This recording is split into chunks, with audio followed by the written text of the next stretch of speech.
Assalamualaikum warahmatullahi wabarakatuh. Halo semuanya. Hari ini saya Rahdatul Islam akan membawakan podcast bersama narasumber-narasumber kece kita, yaitu ada Farhan, Fahrul, Rizka, Ade, Syifa, dan Uswa dengan podcast yang bertemakan self love.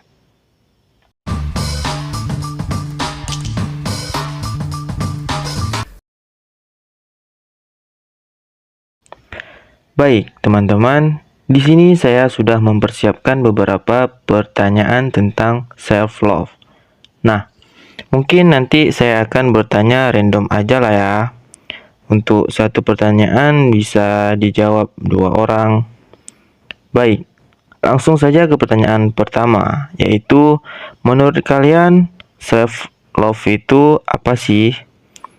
Oke, mungkin kita akan mendengarkan jawaban dari Fahrul terlebih dahulu nih. Gimana Fahrul pendapat kamu? Self-love artinya mencintai diri sendiri, tetapi bukan berarti memenuhi diri dengan segala keinginan. Self-love mengharuskan Anda untuk memperlakukan dan menerima diri sendiri dengan baik dan apa adanya. Self-love merupakan aspek penting dari kesehatan mental. Self-love diterapkan Anda untuk merasa lebih mudah untuk berpikir positif, termasuk saat marah, kecewa, ataupun sedih. Karena hal tersebut adalah bentuk dari penerimaan diri.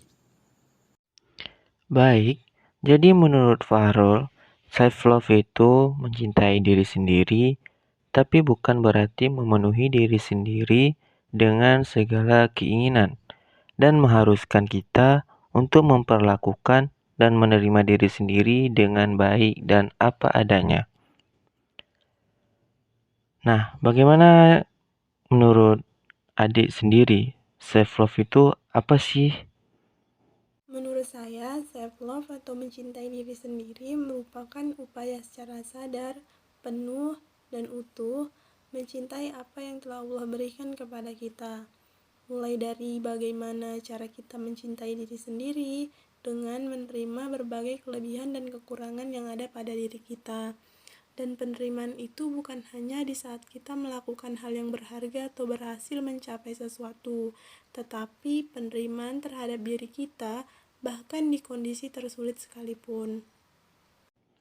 Nah, jadi menurut adik itu self love adalah upaya di mana kita sadar penuh dan utuh mencintai apa yang telah Allah berikan, mulai dari bagaimana kita mencintai diri sendiri dengan menerima berbagai kelebihan dan kekurangan yang telah kita miliki.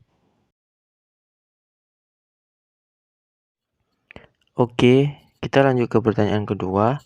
Mungkin bisa dijawab oleh Rizka dan Syifa. Pertanyaannya itu, apa sih bentuk self love yang paling sering kalian lakukan? Mungkin bisa dijawab oleh Syifa terlebih dahulu. Gimana nih Syifa? Bentuk self love yang paling sering saya lakukan adalah tidak membandingkan diri dengan orang lain, karena menurut saya percuma saja jika saya melakukan itu hanya akan memberikan dampak yang buruk bagi diri saya. Dengan saya membandingkan diri dengan orang lain, bisa saja saya merasa insecure, kurang percaya diri, tidak bisa mencintai diri sendiri. Oleh karena itu, saya tidak mau membandingkan diri saya dengan orang lain. Oke, jadi bentuk self love yang sering Syifa lakuin itu adalah tidak membandingkan diri sendiri dengan orang lain, karena itu hanya memberi dampak buruk bagi diri kita sendiri. Nah, kalau menurut Rizka sendiri, bentuk self love apa yang sering Rizka lakukan? Bentuk self-love yang paling sering saya lakukan adalah saya menjauhkan diri saya sendiri dari orang-orang yang toksik. Lalu yang kedua, saya menghargai dan menerima diri saya apa adanya dengan cara saya tidak membandingkan kelebihan ataupun kekurangan yang saya miliki dengan kelebihan dan kekurangan yang dimiliki oleh orang lain. Lalu yang ketiga, saya sering melakukan self care, yang dimana ketika saya sedang menghadapi masalah ataupun jenuh, saya menghabiskan waktu saya dengan teman-teman, entah itu main, nonton, makan, dan berkumpul ria, seperti itu. Nah, jadi bentuk self love yang sering Rizka lakuin itu dengan menjauhkan diri dengan orang toksik gitu. Tidak membandingkan kelebihan dan kekurangan diri sendiri dan juga melakukan self care. Baik, kita lanjut ke pertanyaan ketiga. Mungkin pertanyaan ketiga ini bisa dijawab oleh Rizka dan Adi. Jadi pertanyaannya itu, menurut kalian, apa sih manfaat self-love itu? Mungkin kita bisa mendengarkan jawaban dari Adi terlebih dahulu. Gimana nih Adi, menurut Adi? Menurut saya, manfaat dari self-love, kita menjadi manusia yang lebih bersyukur, lebih menghargai diri sendiri, serta dapat menyelesaikan permasalahan yang kita hadapi. Karena dengan mencintai diri sendiri, kita menjadi tahu nilainya kita atau self-worth-nya kita. Dan kita menjadi lebih percaya diri dalam menghadapi apapun. Oke, menurut Adi manfaat self-love itu kita menjadi manusia yang lebih bersyukur, lebih menghargai diri sendiri, serta dapat menyelesaikan permasalahan yang kita hadapi. Karena dengan mencintai diri sendiri, kita tahu nilainya kita di mana, dan kita menjadi lebih percaya diri dalam menghadapi apapun. Nah, kalau menurut Rizka sendiri, manfaat self-love itu apa? Menurut saya, ada beberapa manfaat dari self-love. Yang pertama, mengurangi stres dan kecemasan. Nah, maksudnya saat kita mencintai diri sendiri, kecenderungannya kita tidak akan terjebak dalam penyangkalan diri karena situasi atau kegagalan kecil yang kita alami, sehingga menghilangkan rasa takut ditolak. Dengan demikian, akan mengurangi stres dan kecemasan. Yang kedua, mendapatkan kepuasan hidup. Ketika kita benar-benar mencintai diri sendiri, kita akan menciptakan pola pikir penerimaan. Kita akan bersedia menerima tahapan dan situasi hidup kita, serta bertanggung jawab atas tindakan kita. Saat kita mengakui kekuatan yang kita miliki, kita menjadi puas dengan cara kita menjalaninya. Merasa cukup puas dengan hidup yang kita miliki akan berdampak yang besar pada mental kita sehingga tingkat stres kita lebih rendah. Yang ketiga, mengembangkan gaya hidup sehat. Nah, bagi orang-orang yang menjalani gaya hidup sehat itu sulit, tetapi mencintai diri sendiri akan memberikan kita motivasi untuk memasukkan tujuan kita ke dalam aktivitas kita sehari-hari. Nah, kita akan mendapatkan hasil positif juga dari gaya hidup kita ketika kita membangun kepercayaan diri dan memulai tantangan baru. Yang keempat, belajar untuk menghadapi kesulitan. Ketika kita mencintai diri sendiri, saat kita melalui peristiwa atau masalah yang sulit, kita tidak akan merasa stres atau tidak nyaman. Kita tidak akan pula membandingkan diri atau bersaing dengan orang lain. Kita akan menerima kesulitan kita dan kita akan berpikir optimis serta mau menjadi kreatif dan mencoba hal-hal baru. Oke, menurut Rizka, manfaat self-love itu yang pertama mengurangi stres dan kecemasan, yang kedua mendapatkan kepuasan hidup, yang ketiga mengembangkan gaya hidup sehat, dan yang terakhir itu ada belajar untuk menghadapi kesulitan.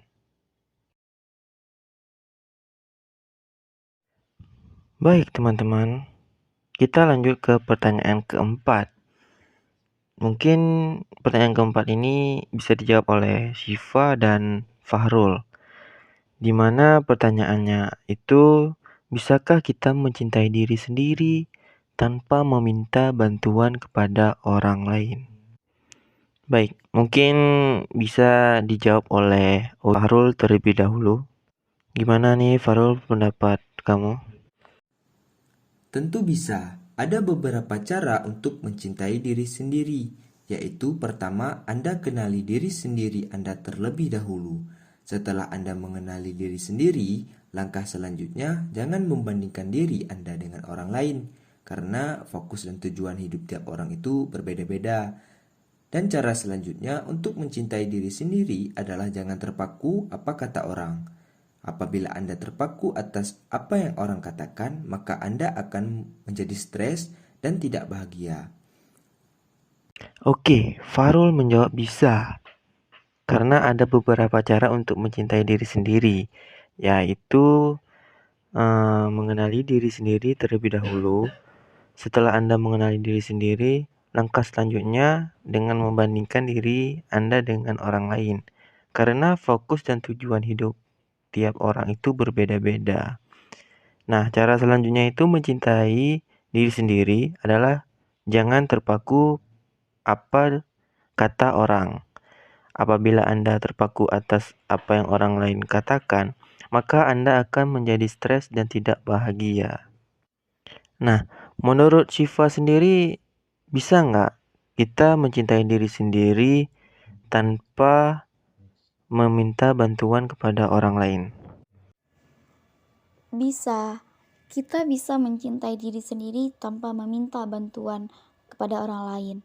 Karena untuk mencintai atau tidak mencintai diri sendiri, itu semua tergantung sama kita. Mau atau enggak maunya kita mencintai diri sendiri itu tergantung sama kita. Jadi, walaupun kita tidak meminta bantuan sama orang lain, kita tetap bisa mencintai diri kita sendiri. Oke, Syifa menjawab bisa. Kita bisa mencintai diri sendiri tanpa meminta bantuan kepada orang lain, karena untuk mencintai atau tidak mencintai diri sendiri itu semua tergantung sama kita. Mau atau enggaknya kita mencintai diri sendiri, itu tergantung sama kita. Jadi, walaupun kita meminta bantuan sama orang lain, kita tetap bisa mencintai diri sendiri. Wah, tidak terasa kita sudah berada pada pertanyaan yang terakhir, yaitu pertanyaannya, seberapa pentingkah self-love dalam kehidupan? Nah, pertanyaan ini sendiri bisa dijawab oleh Uswa dan Farhan. Oke, mungkin dari Farhan duluan. Bagaimana sih Farhan, seberapa penting self-love ini dalam kehidupan sehari-hari? Sebenarnya ya self-love dalam kehidupan tentu sangatlah penting. Kenapa? Karena kita paham bahwa setiap langkah dalam kehidupan yang kita jalani saat ini itu akan ada aja masalah yang perlu dihadapi. Nah, perlu dihadapi karena itu menjadi proses pendewasaan kita. Nah, kalau aja kita mendapatkan masalah dan kita tidak bisa mencintai diri kita sendiri, lalu siapa yang pertama kali dapat menolong diri kita? Adanya self-love dalam kehidupan juga mendorong kita untuk melakukan self-compassion. Jadi self-compassion ini adalah bentuk kemampuan untuk lebih menyayangi diri sendiri, berempati terhadap diri sendiri, sekalipun di situasi yang sangat tidak menyenangkan. Nah, tujuannya juga untuk dapat menerima diri kita seutuhnya.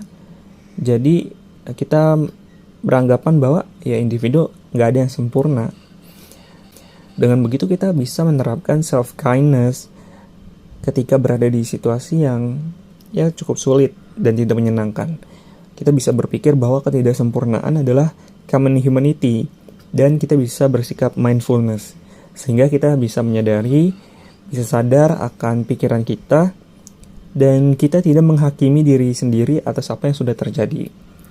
Nah, dengan menerapkan hal-hal tersebut, kita dapat mencintai diri kita sendiri dan menjalani hidup kita dengan lebih bahagia. Nah, Farhan menjawab tentunya sangat penting.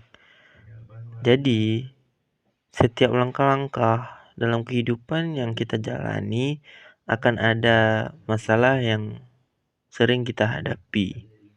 Jadi dengan mencintai diri sendiri, dalam kehidupan juga mendorong kita untuk melakukan self compassion, yaitu bentuk kemampuan untuk lebih menyayangi diri sendiri, berempati terhadap diri sendiri, sekalipun di situasi yang tidak menyenangkan, yang bertujuan untuk dapat menerima kita seutuhnya dalam artian nggak ada individu yang sempurna. Nah, kalau menurut Uswa, self love itu seberapa penting di kehidupan? Oke, Uswa menjawab penting banget. Jadi ibaratnya ini seperti kita mau sayang ke orang lain, kita harus sayang dulu ke diri sendiri. Karena langkah awal untuk menghargai diri sendiri adalah self love, yang dimana seperti kita ketahui bahwa perasaan seperti mencintai diri sendiri adalah hal yang paling sulit.